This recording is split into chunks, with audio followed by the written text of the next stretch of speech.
Spiderman brand new day की नई footage Soni ने ड्रॉप कर दी है, जहां हमें मूवी के कई ब्रांड न्यू सीन्स देखने को मिले हैं। साथ ही टॉम हॉलैंड ने भी ऑफिशियली कंफर्म कर दिया है कि उनके स्पाइडरमैन ने टोबी मैगवायर और एंड्रू गारफील्ड के स्पाइडरमैन से इंस्पिरेशन ली है। और फाइनली हमें मूवी से टूम्बस्टोन का पहला ऑफिशियल लुक भी देखने को मिल चुका है। तो गाइज, आज डिस्कस करने के लिए हमारे पास काफी सारी इंटरेस्टिंग चीजें हैं। बिना किसी देरी के let's break it on down. सबसे पहले आप ये नई फुटेज देखिए। Do you think I am scorpion now? Obviously ये सीन हमने ट्रेलर में देखा था, लेकिन यहाँ पहली बार उनकी पूरी कन्वर्सेशन सुनने को मिली है। स्पाइडी पूछता है, क्या तुम सच में लड़ना चाहते हो स्कॉर्पियन? और जवाब मिलता है, तुम्हें लगता है मैं स्कॉर्पियन हूँ। अब अगर वो खुद को स्कॉर्पियन नहीं मान रहा तो दो पॉसिबिलिटीज हो सकती हैं। या तो इस फाइट के दौरान जीन ग्रे उसका माइंड कंट्रोल कर रही होगी, या फिर पहली बार पीटर ही उसे स्कॉर्पियन कहकर बुलाएगा और यहीं से उसे अपना आइकॉनिक नाम मिलेगा। वैसे अगर आप स्पाइडरमैन की ऐसी ही लेटेस्ट और डिटेल्ड अपडेट्स मिस नहीं करना चाहते तो अभी जाकर राज कौशिक को सब्सक्राइब कर दीजिए, क्योंकि यहाँ हर बड़ी मार्वल अपडेट सबसे पहले मिलती है। अब बात करते हैं स्पाइडरमैन वर्सेस स्कॉर्पियन की फाइट की। हमें एक और नया शॉट देखने को मिला है, जहां दोनों न्यूयॉर्क की बर्फीली सड़कों पर भिड़ते हुए नजर आ रहे हैं। मुझे लगता है कि यही उनका पहला राउंड होगा, और जो नाइट फाइट ट्रेलर में दिखाई गई थी वो सेकंड राउंड है। पहले राउंड में स्कॉर्पियन शायद स्पाइडी को अच्छी टक्कर देगा और उसे इंजर्ड भी करेगा, लेकिन दूसरे राउंड तक पीटर की बॉडी में म्यूटेशन शुरू हो चुका होगा और वो आउट ऑफ कंट्रोल होकर लगभग इंस्टेंट किल मोड में पहुंच जाएगा। जैसा कि ट्रेलर में हमने देखा, वो स्कॉर्पियन को उठाकर पटक देता है। और सच कहें तो अगर स्पाइडरमैन होल्ड बैक करना छोड़ दे तो बड़े बड़े विलेन भी उसके सामने ज्यादा देर टिक नहीं सकते। इसके बाद हमें स्पाइडी और डीओडीसी के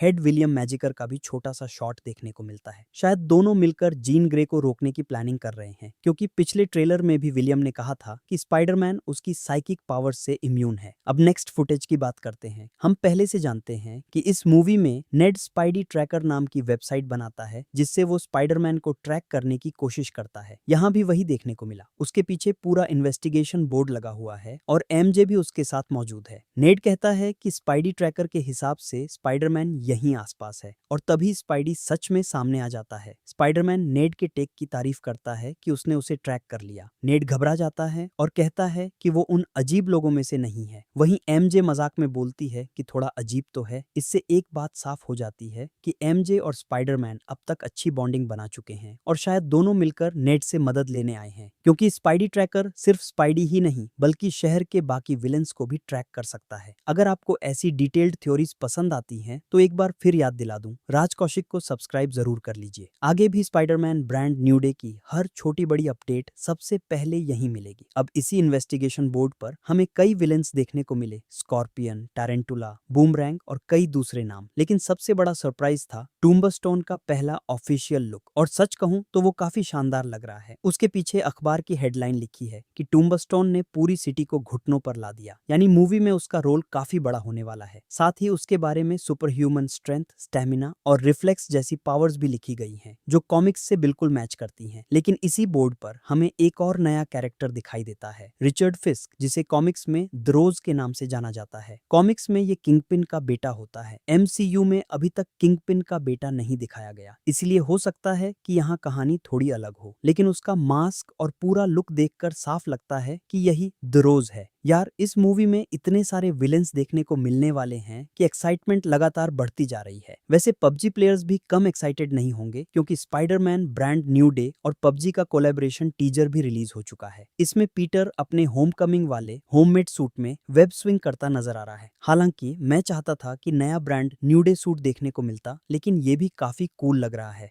अब सबसे बड़ी ऑफिशियल जानकारी, टॉम हॉलैंड ने खुद कंफर्म कर दिया है कि ब्रांड न्यू डे का नया स्पाइडर सूट टोबी मैगवायर और एंड्रू गारफील्ड के सूट से इंस्पायर्ड है। उन्होंने बताया कि नो वे होम के बाद पीटर ने दोनों स्पाइडरमैन से काफी कुछ सीखा, और यही वजह है कि नया कॉस्ट्यूम तीनों स्पाइडरमैन के एलिमेंट्स का एक तरह से स्पाइडर चाइल्ड है। मुझे पर्सनली ये आइडिया बहुत पसंद आया कि नई मूवी में फिर से टोबी और एंड्रू को इस तरह ट्रिब्यूट दिया जा रहा है। अब आखिर में एक और छोटा सा नया शॉट देखने को मिला, जहां स्पाइडरमैन ग्लास के ऊपर से स्मूथली स्लाइड करता है। लेकिन यहाँ असली हिंट स्पाइडरमैन नहीं बल्कि उसके बाद स्क्रीन पर दिखने वाला पिंक एंड येलो थीम वाला सोडा कैन है। स्पाइडरमैन का कभी ये कलर कॉम्बिनेशन नहीं रहा, लेकिन जीन ग्रे का कॉस्ट्यूम येलो और उसकी फिनिक्स पावर्स पिंक एनर्जी के साथ जुड़ी हुई हैं। इसलिए मुझे लगता है कि ये एक और बड़ा हिंट है कि जीन ग्रे इस मूवी में जरूर दिखाई देगी। अब आपकी क्या राय है? क्या आपको भी लगता है कि जीन ग्रे की एंट्री लगभग कंफर्म है? और टूम्बस्टोन ऑफ द रोज को लेकर आपकी क्या एक्साइटमेंट है? नीचे कमेंट करके जरूर बताइए। और अगर वीडियो पसंद आई हो तो वीडियो को लाइक करना, अपने दोस्तों के साथ शेयर करना और सबसे जरूरी राज कौशिक को सब्सक्राइब करना बिल्कुल मत भूलना, क्योंकि ऐसी ही मार्वल और स्पाइडरमैन की लेटेस्ट अपडेट्स हम आपके लिए रोज लेकर आते रहते हैं।